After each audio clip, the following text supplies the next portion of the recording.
Football with friends is fun as hell. My name is Alex Dunlap here with Cody Carpentier on a big Tuesday edition of the show. So pumped to be back here with you on Orange Bloods Live as we have a ton to get to today. Haven't really got into everything about coming out of the Georgia game and what Texas faces now as it gets ready for the college football playoff. We do have the team that's kind of going to be on break for at least until tomorrow night when they get back into meetings. They're probably hitting the practice field Thursday. So we'll start to turn our attention a little bit to Clemson and all that stuff. I was listening to Dabo Swinney today. Didn't hear his Sunday press conference. Listened through it today. I have a little bit to think about that. We have on the thumbnail a player that Texas is in on a 2026 Rivals 100 athlete that Jason was able to catch up with, who Texas apparently is recruiting to play both ways, wide receiver and cornerback. Can that work? We'll talk about that. A couple other things. Maalik Murphy, former Texas Longhorn, entered the transfer portal at Duke. Was that a good idea? Deuce Robinson gets in the portal.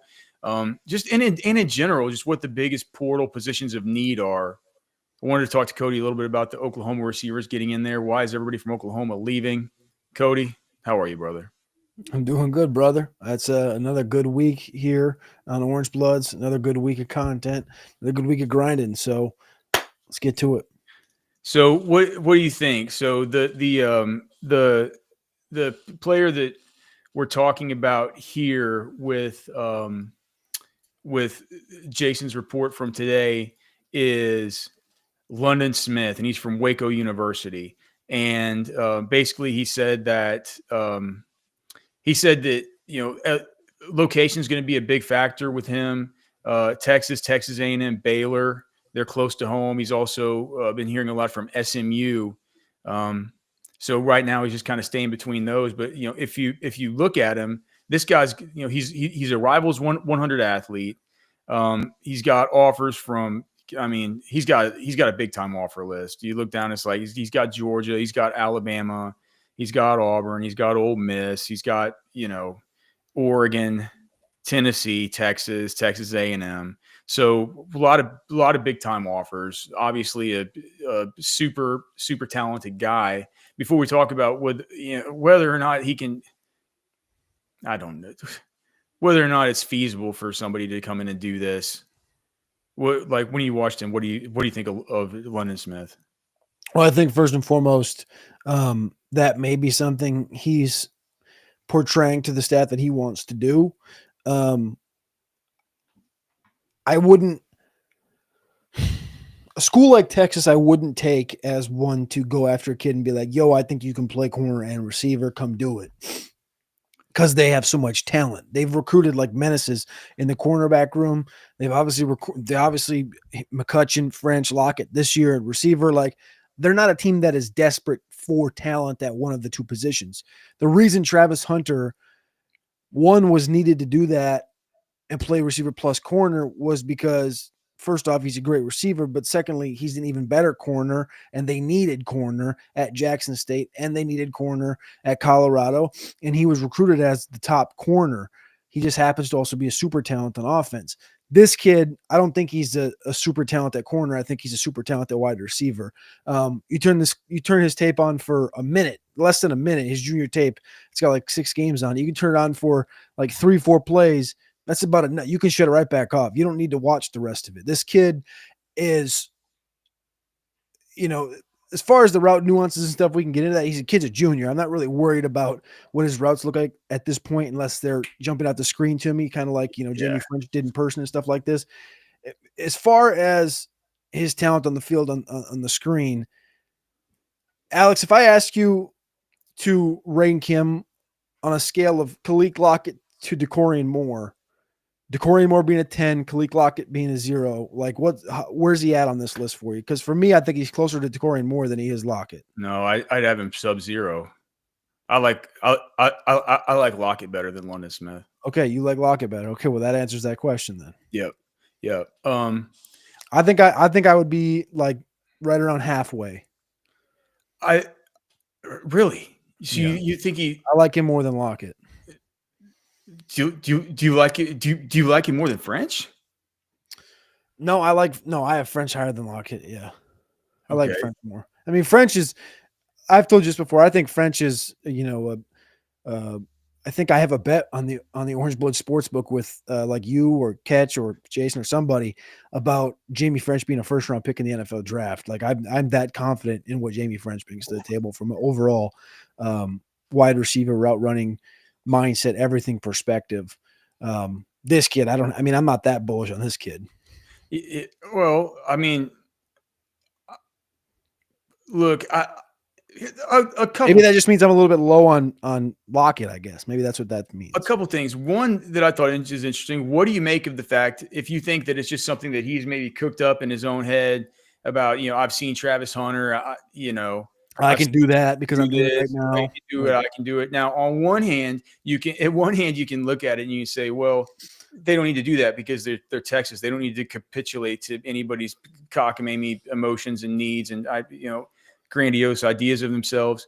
But the the the fact is that whenever it's a prospect that look, he is a rivals 100 prospect, and whenever it's a guy that's super, he's got lots of offers, super good, right? There's some things about his game that I'm not a giant fan of, but I think it's clearly he's super good, right? He's super good, and even if I didn't think he was super good and just a great ball player, I would just say, well, I would rely on wisdom of crowds and I would rely on the offers, and it's just like it.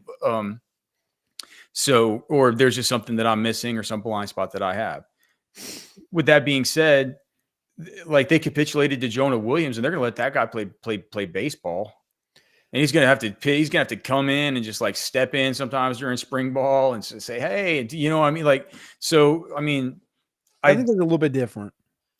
the other thing is that it's both Terry Joseph and Chris Jackson recruiting him, and he's saying that Texas is one of the only schools that's recruiting him, telling him that they want him to play both ways, which is a little bit of something. Like I think that was the I wording. Let me make sure that I that was. think okay, so the wording may be want, but you know how a kid can portray words. You have two kids.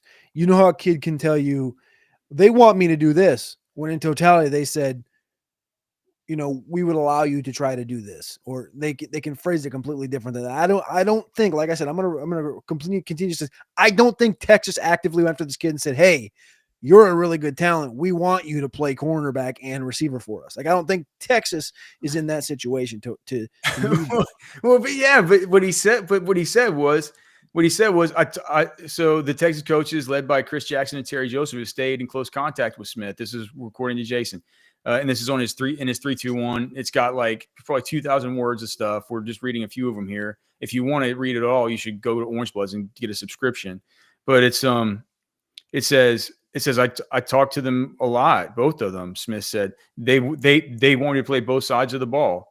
They're just saying they're just staying in touch with me. They're big on relationships. So it's like it feels like he's got one coach calling him up and saying, I want you to play corner, and one coach calling him up and saying, I want you to play wide receiver. And they're just right now saying, look, we'll just kind of tag team the recruiting on this guy, and we'll each recruit him like this. I don't know. It's like it's just interesting to me that he says it's one of the only schools that's telling me that they want me to play both. I mean, he's a top 50 ranked kid in the country, number 7 overall wide receiver. If they're recruiting him this way, obviously they feel some type of way about it. If Texas is the only team that's saying that they would allow him to do it, guess what, Alex? That's an advantage. That's an advantage for Texas, and Texas is looking for advantages. Every team looks for advantages in recruiting. Like I said, I'm going to continue to say this. I don't think that they're actively recruiting him to do it, but I don't think they're going to say you can't do it, which I think is a way you win a recruitment in this particular situation that you just laid out. So I'm not saying he won't do it or can't do it, but I'm just saying I don't think Texas is actually saying we want you, we need you to play both. It's more of like you can play both. Cool, we'll recruit you as an athlete, right? Essentially, and when you get here, if you fit this room better than this room, you'll probably play that room. But we know you can play football on both sides. So they're probably, like you said, Joseph and Jackson are probably sitting there talking to him on the phone. He's like, hey man, you look good playing cornerback last night. I think you can work on this technique. And then you got this phone. It's like, hey, I think you look great at wide. Like there's that conversation. I think there's just, again, kids of talent, Definitely would prefer him on offense. Haven't seen him play corner.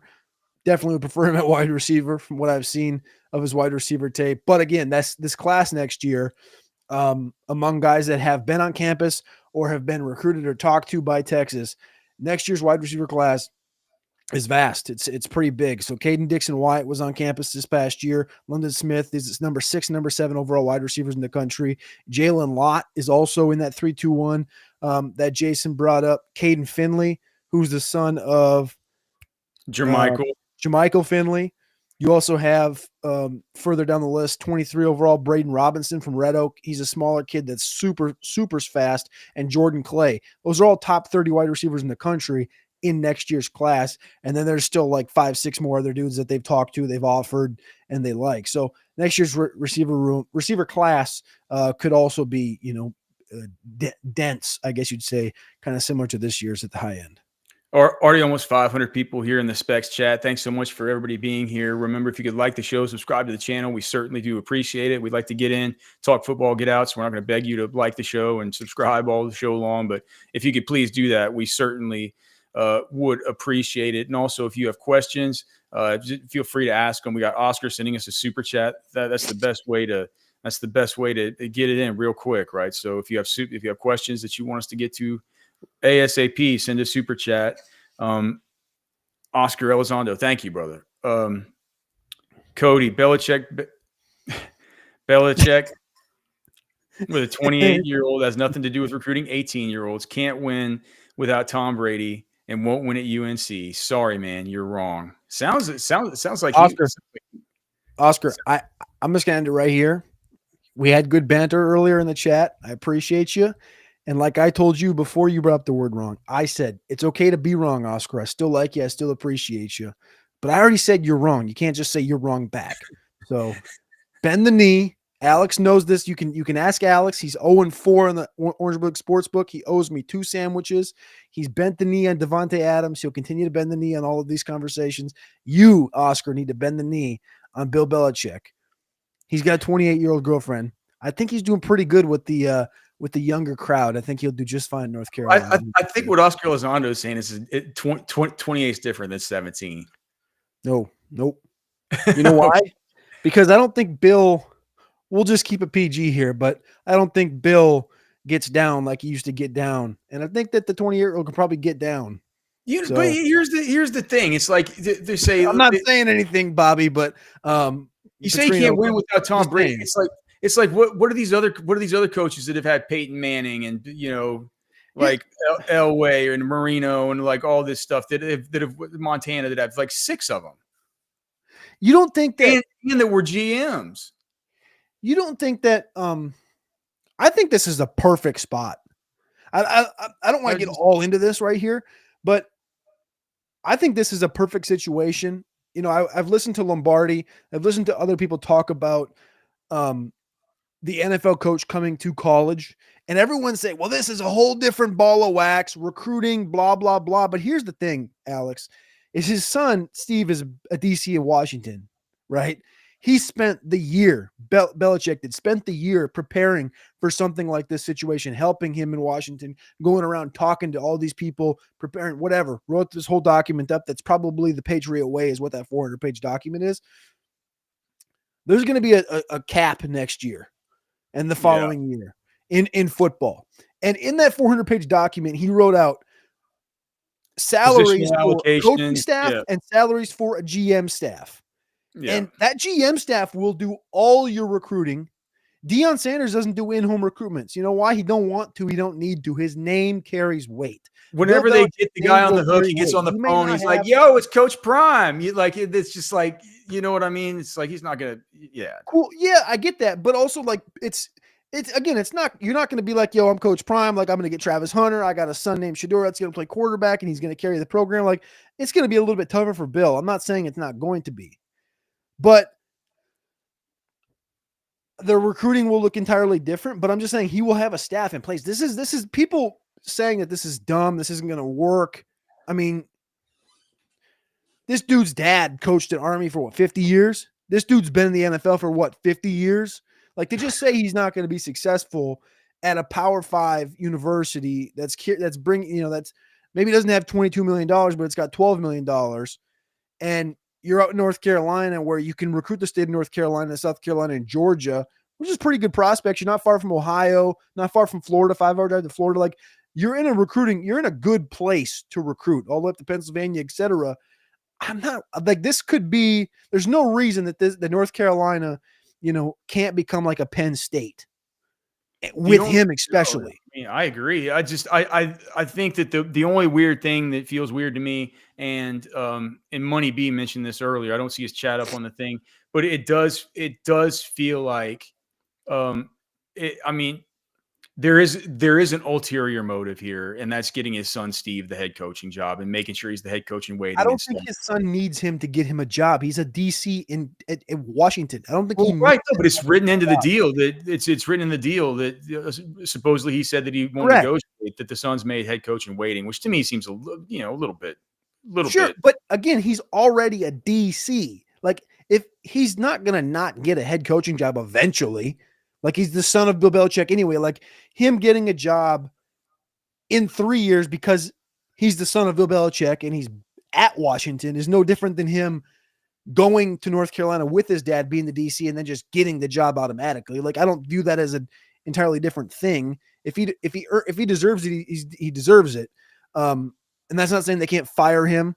Like there's I get it. I think it's dumb that it's even in the paperwork and stuff like that, but I don't think that's the ulterior motive for Bill. I do think Bill still wants to coach at least a little bit, try something new. Yeah, he'll have like I said, every I dotted, every T crossed. He's not going to overlook anything. What if he brings Vrabel with him? Oh, I don't. How could he get Vrabel to be a defensive coordinator? Like his kid's going to be the defensive coordinator. No, I know, but what if it doesn't mean Vrabel has? Can you imagine Vrabel on the recruiting trail for a year? Well, I mean, we've kind of seen it. I mean, it's monstrous, right? But I kind of think Vrabel's going to have an NFL job next year. I'm not saying he won't, and I'm not saying he shouldn't. I think they both should have NFL jobs next year, but I'm just saying I think we need to have and I think we need to open up our minds a little bit here to NFL coaches that maybe flame out going to college, and it's becoming a developmental league. That's what it is. It's already a developmental league because they're developing players for you to get to the NFL. Now they're teaching you more and more about, hopefully, this is again, they're not doing it yet, but the theory is that they're going to continue to create the cap. It's going to grow. It's going to be essentially a pro league before you go pro.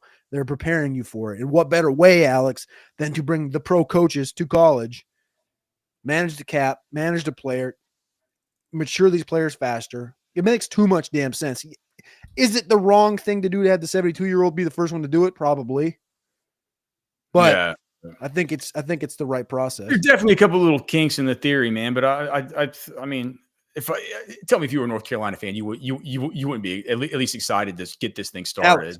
Alex, if Bill Belichick gets that job, there'll be jobs available on Indeed, and I will apply for more than one job at North Carolina.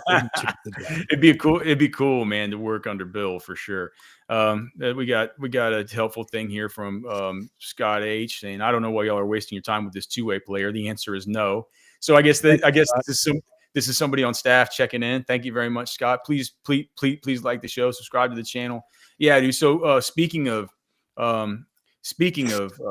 London Smith. So the other thing, dude. So I watched his sophomore huddle, his junior huddle. I watched a 7-on-7 that somebody made where he was mic'd up.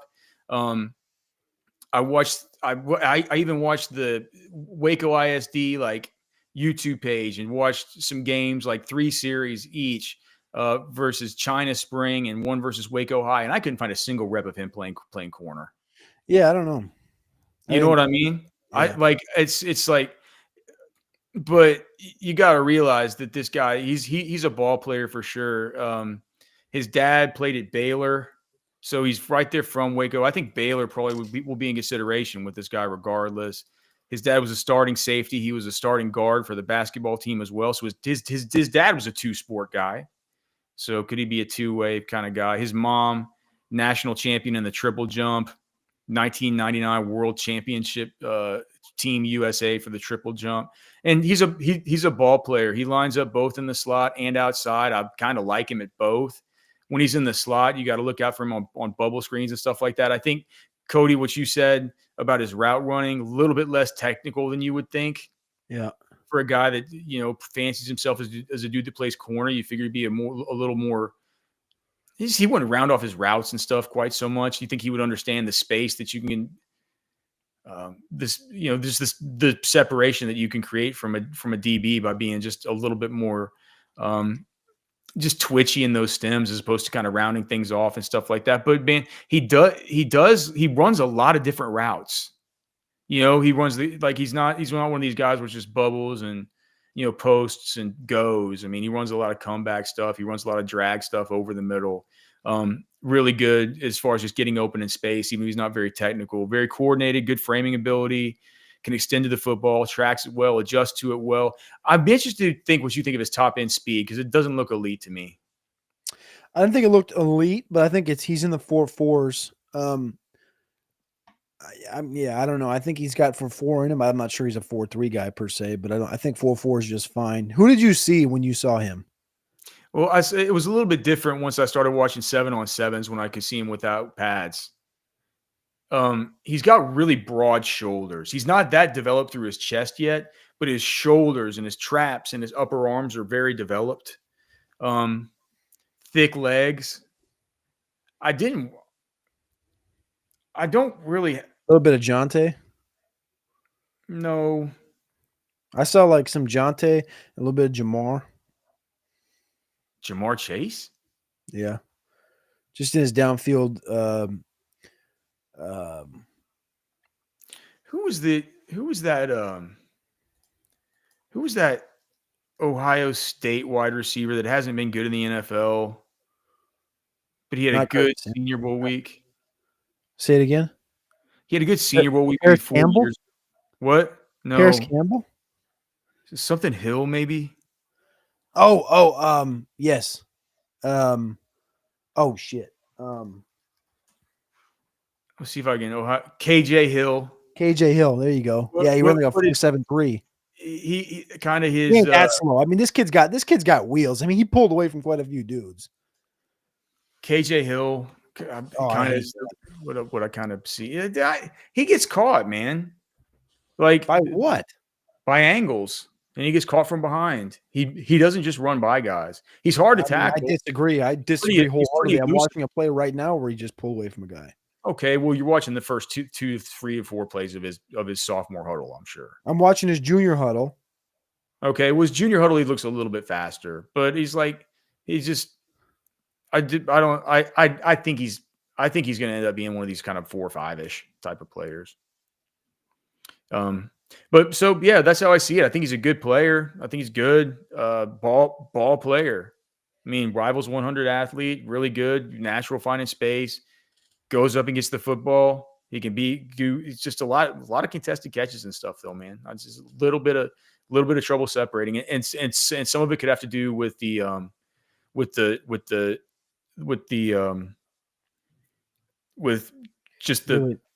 he's just a really good, like he can rely on a lot of natural ball player. He's a baller, man. I'm a little bit concerned about the top end speed. So that's where I am on London Smith. And I also I think that this whole thing is playing two ways. I hate to agree with the guy, with Chris H or whatever it was earlier, but until I actually see him on a practice field or anywhere playing DB, I'm going to say that I think that that's probably not anything that's going to be right at front of mind. I don't think he's just going to come in and just get like, all right, let's play you on both sides. You're getting the Travis Hunter treatment, right? I'm so confused by this. You think he's slow thing? I don't think he's slow. I just think he lacks look at the other wide receivers that Texas has and tell me that guy has the same gear. He just doesn't, I mean, like maybe he does in the highlights, like watch the China Spring game, watch the Waco High game. Like, I don't think he has the same gear. Okay. So, We'll see if he runs a 4.35 or something like that. I'll go ahead and eat I my don't think shit. he's going to run a 4.35. I just think he's a 4 in the 4.4s. I'm saying I don't think he's a 4.3. That's too fast. Put it in But the put it in the Orange Blood Sportsbook. Say Alex says he's going to run above a 4.50. all right. All right. We can put a Jersey Mike's on it. Mike's way. All I right. mean, you already owe me 2, so I'm down. Let's go. We could put a stake on it from Texas Beef Traders. Ooh. Texas Beef Traders, man. You can you guys can we just say that Texas Beef Traders is elite? I can't believe how good Texas Beef Traders is. I'm having burgers tonight, and we're of course is from Texas Beef Traders. I got a pound of ground beef there for like $4, and it's gonna be better than any steakhouse burger that you order anywhere because the meat comes right from down the road. It's fresh. It was processed just this week and processed right there in Mason, Texas, or in Lukenbach, or in Gatesville, depending on which herd you're buying from, Wagyu, Piedmontese, or Angus. You get 10% off every time you go there. 10% off. And I always tell you, no steroids, no injections, no vaccines, none of this stuff. All natural, bovine nutritionists there on staff, processed right there. You get all the awesomest cuts of steak that you would never get anywhere else. I got these things this last week. Darren gave me these things, beef back ribs. It was like a mix of a beef rib and a baby back rib. It was amazing. It like who's ever had that? It's like a magical store for people that just love beef. You guys got to check it out, man. Texas Beef Traders. And if you have a hard time getting in there and you're around the Austin area, just call up Darren, make an order. It doesn't even have to be a giant order. Order a couple steaks and some ground beef and some beef sticks or something like that. He'll just bring it to your house, and you still get 10% off. And he's not going to charge you any money to bring it to your house. You pay for the beef. He'll run your card. He'll set up a time to bring it to your house. How long he can keep doing it, I don't know. He's going to reach a critical threshold where it's not going to be possible anymore. But like he can still do it. So take advantage. TexasBeefTraders.com or scan the QR code right there. TexasBeefTraders.com. Just check them out. Just try them out once. Trust me. You're going to make a difference in your life. All right. Let's see here, Cody. What do you think about the whole what do you think about Maalik Murphy going into the transfer portal? I think it's interesting. I think Duke had a good season, but Duke doesn't have the depth at wide receiver that warrants a Maalik Murphy. And it sounds weird because I think Texas fans are used to what Maalik Murphy could or couldn't do when he was at Texas. But That's Maalik the thing. Murphy, That's the thing I keep thinking. I'm like, man, I can't shake out of my head that Maalik Murphy kind of stunk a little bit when he was here. yeah, well, he doesn't stink. So that's the thing. Right. Like he didn't stink at Duke. He came in competing for the job and he won the job. He had 26 touchdowns and 12 picks this year and almost 3,000 yards. Threw for 60%, but he played good football for a Duke team that people did not expect to win 9 games after losing Riley Leonard and Mike Elko. So he had a good year. And now he enters the portal, obviously, because now there's a bag to go get because quarterback play is quarterback play. So don't blame him at all for getting in. 2, the first thing I thought of was SEC or Big Ten better than ACC, period. That was the first thing that came to my mind was where's he going to go? Is he going to go to a USC, an Oregon, a Washington, probably not in Auburn, even though Auburn feels like it would be kind of a 6 spot with all those receivers. Something like this. Where's he going to go? SEC, Big Ten was exactly where my mind went. Take a step back up in talent, go back up to the SEC or the Big Ten. Not that he was ever in the SEC because he was technically the Big 12, but take that step back up, get another year of eligibility, get some weaponry around you, go to a good offense, go compete for a job, go win a job. And that's when you can really vault that draft stock up. Because right now, I don't think he really has any draft stock. It's a year at Duke. It's not really going to do a ton for you. You go somewhere big and you throw for 30 touchdowns. Now I think you're in a conversation. Scouts, what do you know this? Come on, man. You know better than that. Scouts find you. No, I get that. But like I don't think him staying at Duke, like 1 year is not going to make him a top 3 round pick. It's just It did not. for That's what I'm Daniel saying. Jones. He goes somewhere Daniel bigger, Jones like a was like top a six Washington with. overall pick. Say it again. Wasn't Daniel Jones top 6 overall? He went to Duke. He ran the football like a mother, though. Oh, Maalik well, I had mean, negative 79 rushing yards. well, right, but it's like if your flavor of quarterback is some kind of, if you're like some kind of West Coast offense or something like that, like if pro style offense, you're gonna be like, if you like the guy's tools, even if a guy just runs, and runs and runs, it's like that's not. They want guys who can at the very beginning of their career who might be able to run, but as things go along, they can become the Josh Allen. They get like that was the whole thing. Why do you think Dayball? Why they wanted Dayball to go work with Daniel Jones, right? It's like you can use that at the beginning of your career as a crutch, but eventually you can't do that for an entire career. Eventually, you got to learn how to pass the football, run an NFL offense, and so 3 seasons of starting for Daniel Jones. Yeah. Well, okay. So why not? Like, if you're Maalik, like, look, I'm saying, let's take this for example. And Daniel Jones didn't I have can't. transfer portal, dude. He can go get better weaponry, and you can faster grow your. I mean, I don't. It's pretty simple in my mind. They're not a good team. They're not good. They don't have good weaponry around him. But he put up good. You just told me these great stats he just put up. Yeah, because of Jordan Moore, who's leaving. Well, is there not? I mean, is there? I don't know their roster. Is everybody else behind him complete dog water? I mean, is there nobody else there? And is Jordan Moore even really that good?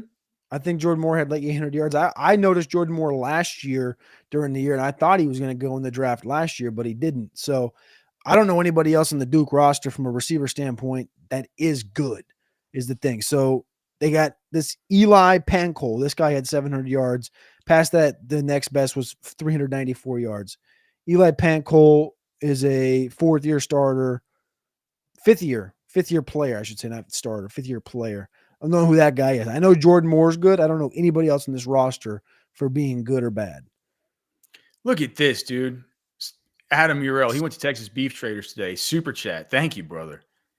He met Darren. Great dude. Learned a lot. Jalapeno garlic's awesome. Got some steaks. Stay cool, I guess. Adam, you stay cool, brother. Thank you. And if you got the beef jerky, it means the beef jerky's officially back. I guess he got it over the weekend. We need to put up the thing to get beef jerky, Cody. Put up the I went on the website yesterday and it still showed that it was sold out. Well, we'll tell Darren to get that updated.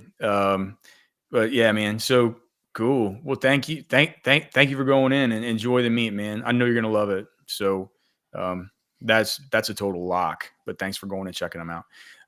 Dude, so here's and thank you for the super chat. Here's the thing for me. And just hear me out, okay? If he goes to there's a chance that this could tank. There's a chance that he could throw away something really good. Here's what you got. Here's the bird in hand if you're Maalik Murphy. You're at a school where it's like, even though there's a little bit of a lack of weapons and it might not be the best to be the best to be like the ultimate developer of quarterbacks and like all the best wide receivers. And you mentioned Oregon and all this stuff. And you go there and you can throw to, all the awesome wide receivers that they have and everybody who they're going to be bringing in. All right. I understand. Okay. But are you telling me that Oregon and Dan Lanning are going to say, hey, all right, here's $1.5 million. We're going to go ahead and do this whole thing. Like you said last year about how one wrong decision with the quarterback, like the DJ Ugalele, could be the difference between a Cam Ward and a DJ Ugalele. And we're going to go ahead and give you 1.5. You're going to come in. We're not going to have any competition for you. And the job's yours. Just come on in, carte blanche, roll out the red carpet. Maalik Murphy is going to be the starting quarterback for whatever iteration of this team that might go on to win a national championship next season. The Dylan Gabriel, right?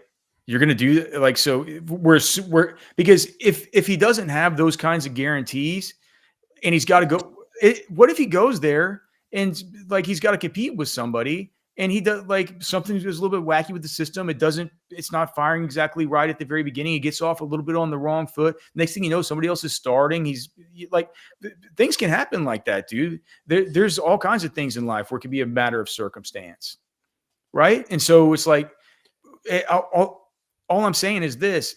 Do you think that he's going to get that kind of Godfather offer? That I can't refuse this kind of offer. It's going to be 1 million plus. It's going to be very little competition, and a coach putting his like Mike Norvell made the wrong decision, and he's on the hot seat after just 1 year. Only a Jordan Travis injury keeps him from being out of the CFP last season, and after this season, he's like a dead man walking almost. It feels like, and so if and look, Brad C's asking, doesn't Oregon have a look? It's just I'm not saying it's going to be Oregon, right? But what if it's USC, right? They're just going to say, all right, here's your $1 million. They've had trouble paying Jordan Addison. Bear Alexander got tilted with his NIL stuff. Like, what are they just going to say? Like, no strings attached. Here's this money, and we're not gonna we're not going to make this a tough competition and all that. Whereas if you're at Duke, you already got something pretty good going. They obviously love you. You're putting up good stats. You've seen a top 10 NFL quarterback come out of there within the last half decade. The NFL scouts will come find you, and you get a degree from Duke, and they probably have some kind of NIL money for you there. I doubt they're just completely out of cash. I mean, it's Duke. Even if the football team doesn't have any kind of collective, the athletic department has to have some kind of collective, because I guarantee you they pay their basketball players until they have money coming out their ears, I'm sure.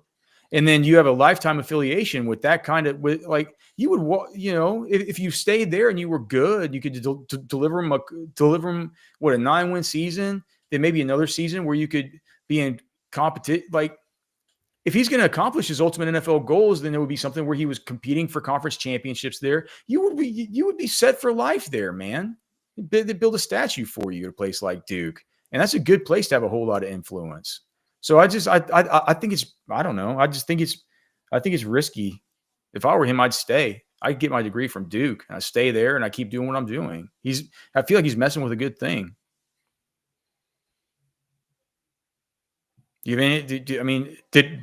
Does any of that sound wrong to you? I don't think it's wrong. It just isn't right. Like you don't, again, I said in the team perspective, you can make or break a season by missing on quarterback. DJ Uiagalelei, Cam Ward is the best example in America this year. Right? Obviously, I don't need to explain that.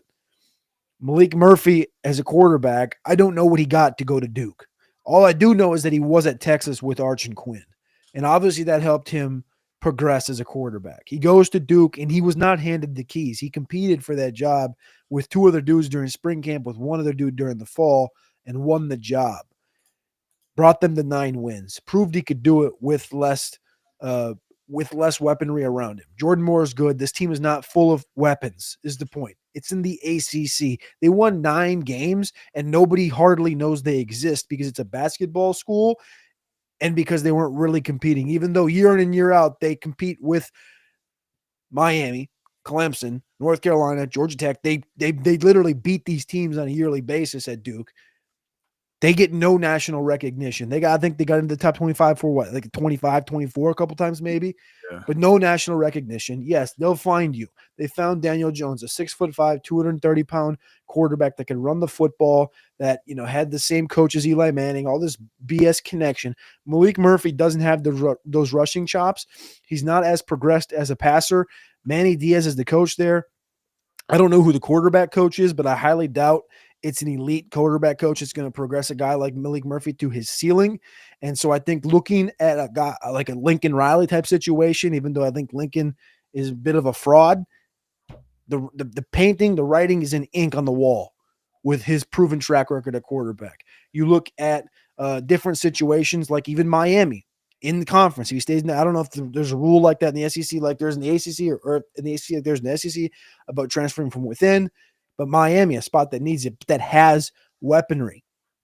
Washington, a school that'll spend money. Oregon, I think Oregon has a quarterback coming in or has one, but Oregon's a spot with the weaponry there. You go back to the SEC, Auburn, tons of talent at wide receiver. I don't know, again, all the quarterback layout, all the different offenses that may or may not fit him, whatever. But if you can go out there, Alex, and I don't know what his background is, but if you go out there, and quarterbacks are different than every other position we talk about.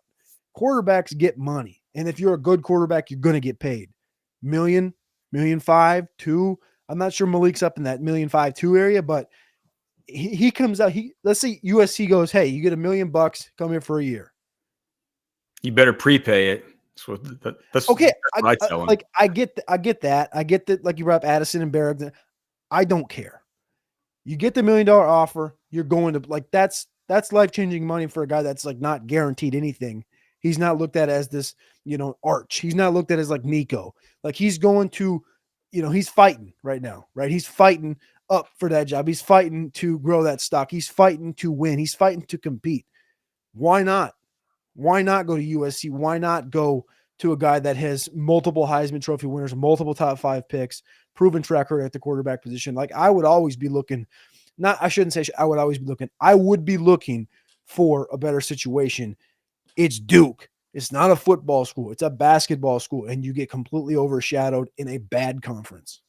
No, I mean, it's wild. All these guys that are. I mean, maybe it's just the deal. You just like these coaches every year. You're gonna have to take a chance. You're gonna have to. So more than half of the top 10 quarterbacks in the 2023 recruiting class are no longer with the school that they originally signed to. I was reading that today in the Athletic when I was reading there. I thought Max Olson still worked there, but I didn't realize he shifted over to ESPN recently. But I was looking at the Athletic, some of their transfer portal coverage. So in the 2023 class, Arch Manning is, of course, still on the roster. Nico Yamaliaba is still on the roster, of course, at Tennessee. Dante Moore was number 3 in that class. He committed to USC. He just transferred to Oregon. So he's the next man up there. Jackson Arnold, Oklahoma, he's now in the portal. Malachi Nelson, he committed to USC.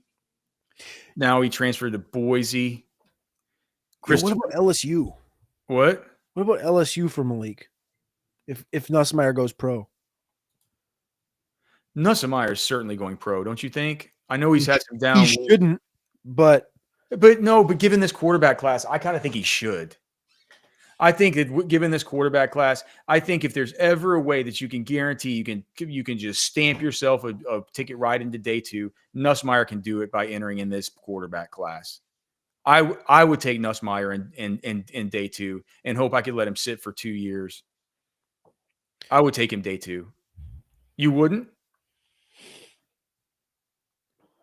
I mean, NFL, just total awesome NFL coaching, like pedigree. You know what I mean? Like very high highs. I think I believe in him enough to take him day 2 this year. When you just look around the players around him. So if you wouldn't take him in day 2 next year, why would you take him in day 2 this year? Because it's a bad quarterback class. So then you're overdrafting him.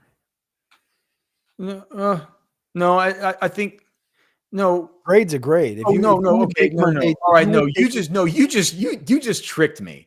What I'm saying is, you just asked me something different than what I was saying, right? No, you said you take him in day 2 this year, but it's because his class isn't as good. If you would take him in day 2 this year, that means you would take him in round 2 and 3, which means you would have his round 2 or 3 grade on him. But next year, you wouldn't do that. I do have a day 2. I think I'm going to have a day. I don't have my grades on guys yet. I think for Nuss, I'll probably have a day 2 grade on him, right? Round 2 or round 3. I'm not sure that others will. Is kind of what I'm saying. And so I think if there's going to be a year to where you can do it in a year where it's a watered down quarterback class. What is he going to do? Come back another year and then compete with.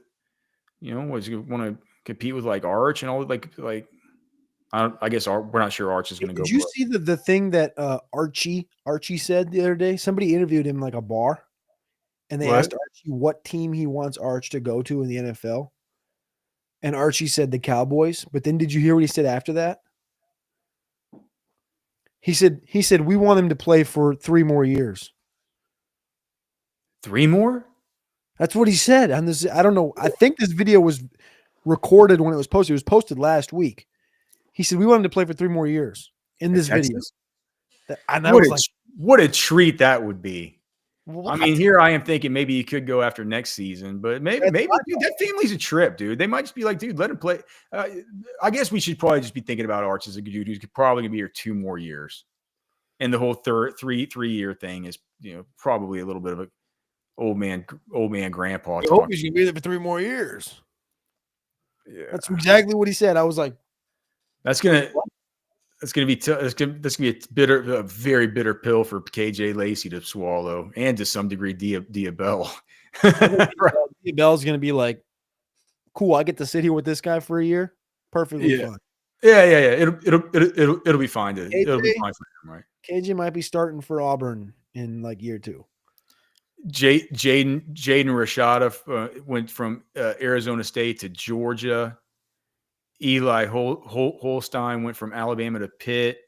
Avery Johnson is still on the roster at Kansas State, and then J.J. Cole at Iowa State is in the portal. So it's like every year, man. Every year, these dudes are now just like, is Trey Owens going to end up in the transfer portal at some point? Yep. I hope. I wish he wouldn't. I love Trey Owens. Wherever he goes, I'm going to be a fan of that team. But I mean, at the current pace, should probably likely end up there.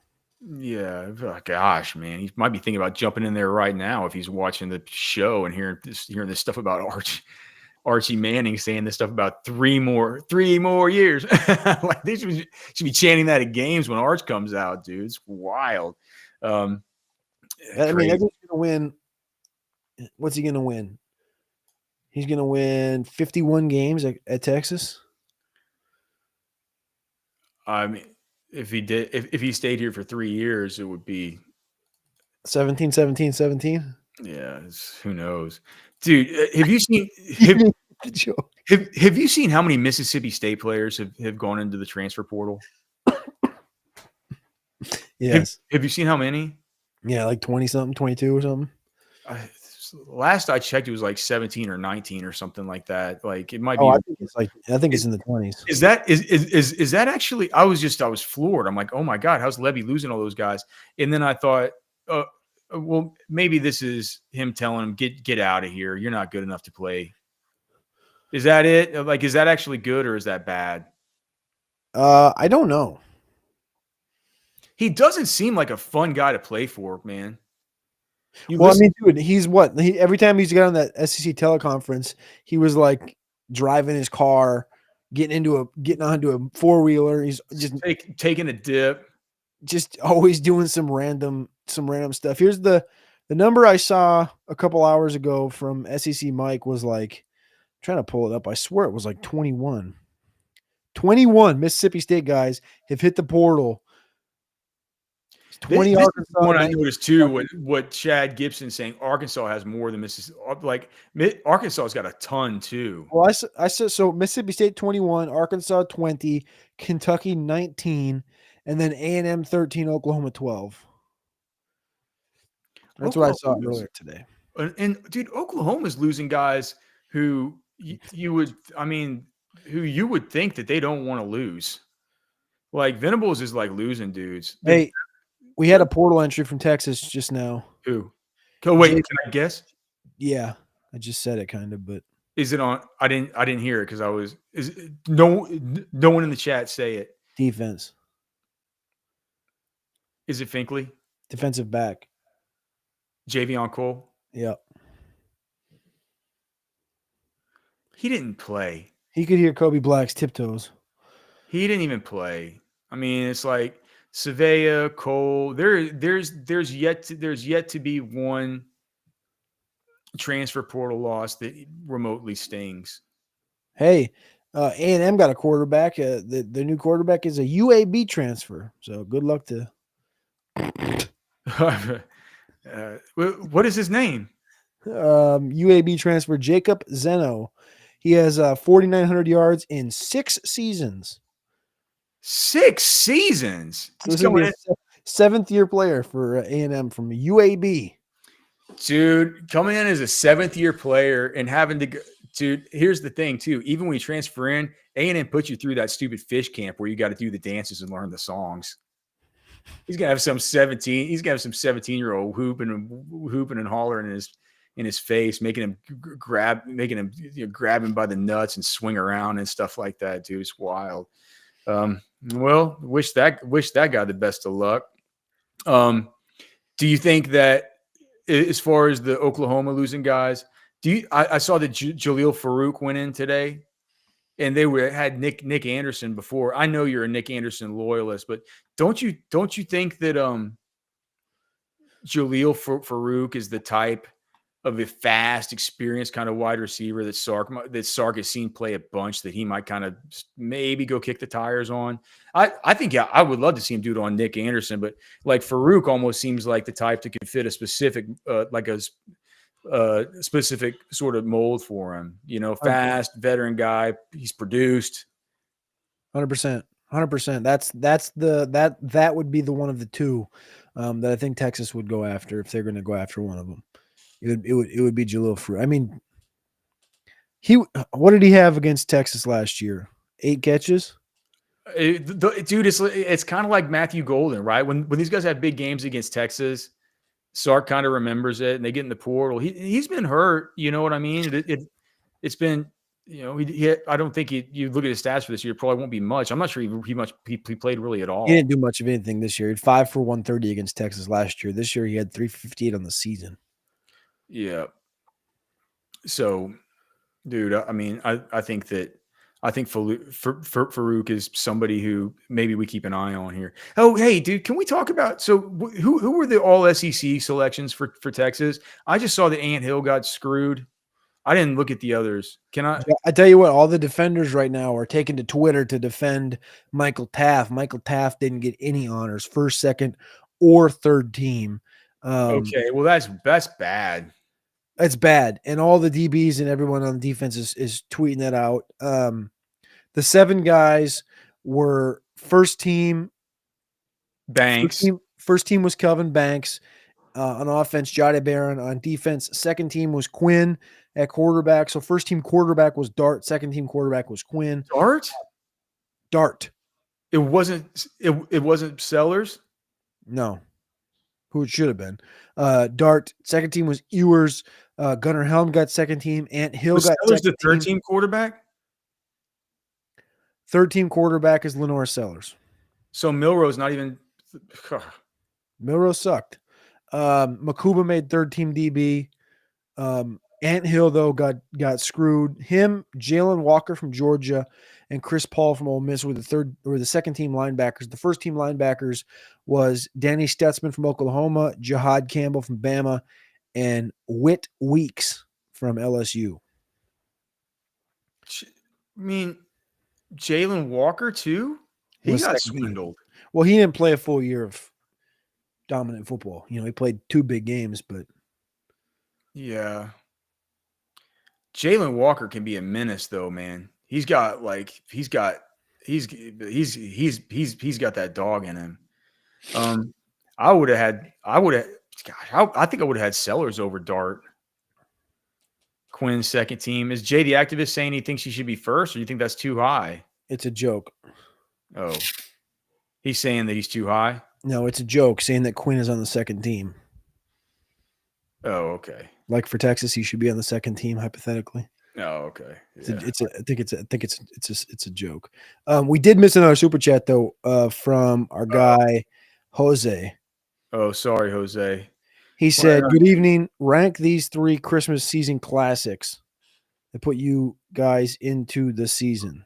Mm-hmm. Christmas decorations and lights, the sweets and candy, or the music? Oh, easy for me. I mean, okay, so every year, and thank you so much for the super chat, Jose Rodriguez. And we're sorry that we missed it. We hope you're still here. Every year, day after Thanksgiving, everyone knows my family abandons me and leaves me to be all by myself and to wallow in loneliness over Thanksgiving. And so what I do every day after Black Friday, I go get Christmas tree get it set up. Shout out Tree Genie. I can do it all on my own, even though I get the big 12-foot trees. Because with the Tree Genie, you just stick it in there. They don't pay me a thing to do this. I told Anwar about it one time. He went out and bought it. You guys in the chat, ask Anwar about his Tree Genie one time. It's a life changer. But so I can just put it up myself, tree Genie it in, get it ready to go. I love the Christmas decorations. I think it's awesome. Like that's by far, we have the lights up, the decorations. So that's first. Christmas music, of course, is second. Love the Christmas music. I love it. Like now at church, they're starting to do the Christmas hymns. Always the best. And my wife loves having it on just around the house. Last is sweets and candies because I don't eat much candy. I don't allow my kids to eat too much candy. They do get to eat the candy out of their advent calendar, but that's usually just a little dinky little candy they have in there. It's not too much, but yeah, sweets and candy at the very bottom is not allowed in the house. I think music's number one for me, but I think it's really, really, really close. I put my Christmas tree up like 2 weeks before Thanksgiving, if I'm being honest with you. Just I wanted to get it up and get it done with. Because I think I came to Texas and I went to Minnesota and I was like, I'm just gonna get this thing up, get it done with. Don't want to deal with it after Thanksgiving. I like decorations, don't love them. Christmas music, though, I mean, it doesn't really matter what time of year. That thing will put you in a vibe. They started playing it on the radio. I don't listen to the radio much, but I go pick up my wife from work and bring her back and forth. And like 4 of the channels are just constant Christmas music now. Put you in a good mood. And then sweets and candies. I got a sweet tooth. I'm literally drinking a sweet, girly drink, everyone calls it. I got a sweet tooth, but the Christmas candies miss me with it. No snickerdoodles or anything like that. Nothing like that. My family's Swedish, and they make these little Swedish cookies. Man, that my mom, she listens to the show, and she's always she gets so sad that I say these things about like I don't like Thanksgiving dinner and I don't like Spritz cookies and all the rest of this stuff. But they've made these since I was little, and everybody's like, "It's the best. It's the best." It's like these cookies, they're fine. It's a family recipe, Alex. Yes, they're fine. They're just okay, So I agree that the Christmas candies aren't the best, especially when they got to add mint to everything. Right. Thanks again to everybody for being here. Thanks to Specs for being such a great sponsor, man. I'm always in there. I was in there last night talking to my guy about some wine selection. Specs right now has the bunny bargains. So when you go in there, what you got to do is just look around and find the things where there's a little slip coming down from the various wines or the liquors and stuff. And it'll say like a bunny bargain. Some of these I was looking at, they had like wines that are regularly like $79, like $30 off, or wines that are regularly like $30, like $13 off and stuff. So I was just going and looking to try and find the biggest bunny bargains. Got a bunch of those last night. You guys should go to Specs and check that out. And of course, thanks to Poncho Outdoors, Cody and I made an order yesterday for Christmas, sending this stuff off to our family and things. It's a sponsor you love whenever you are buying their product, not even at a discount or anything like that, and sending it to your own family for their Christmas presents. So make sure and check out Poncho Outdoors. Just such great clothing. I've come to just love, like, I don't want to wear anything. I'm never going to buy another shirt. Like as far as button down shirts, like I'm not going to buy it from anybody from Poncho. Like that's how good they are. Poncho Outdoors. Cody. I will say one thing before we bounce out of here. There's some stores out there that replicate and have things similar to Poncho, but they are not replicate. They are not replications. They do not compare. And their prices are, if you think Poncho's a little bit, it's not. These other places, more expensive, lower quality. Been to the stores, don't like it, walk back out. Poncho all day, every day. We're here not all day, but we're here every day. Orange Bloods Live is on basically all day, but Football with Friends is here every night, 6 to 7 p.m. Thank you guys so much for being here. As I look and see almost 900 of you guys watching live, and the vast majority of you will be watching this on Wednesday morning. So if that's you, good morning to you. Have a great rest of your day. We can't thank you enough for being here. It's awesome to get to do this. And we put a lot of work into it. It's great to see the show grow, and it would not be without you guys. So thank you for being here. We'll see you tomorrow. All right. God bless y'all. God bless your families. For Cody, I'm Alex. We're done.